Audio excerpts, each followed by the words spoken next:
У праваслаўных вернікаў пачаўся вялікі пост, самы строгі і працяглы ў царкоўным календары. Ён будзе доўжыцца 7 тыдняў і завершыцца галоўным хрысціянскім святам – Уваскрэсенне Хрыстова.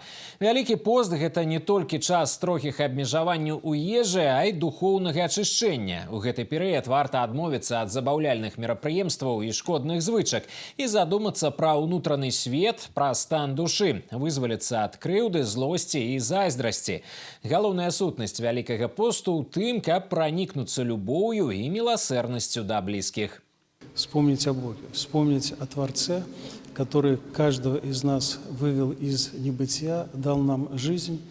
Пост нужен именно для того, чтобы нам быть поближе к Нему, в молитве соединяться с Ним.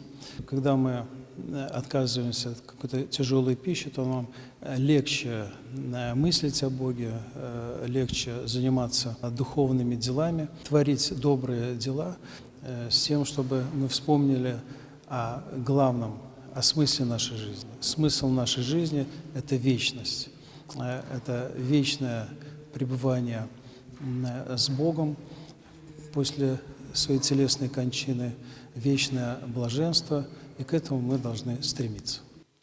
Сёлета вялікі пост у праваслаўных вернікаў будзе доўжыцца да 11 красавіка і завершыцца самым галоўным хрысціянскім святам, якое сімвалізуе перамогу дабра над злом, жыцця над смерцю, Уваскрэсеннем Хрыстовым.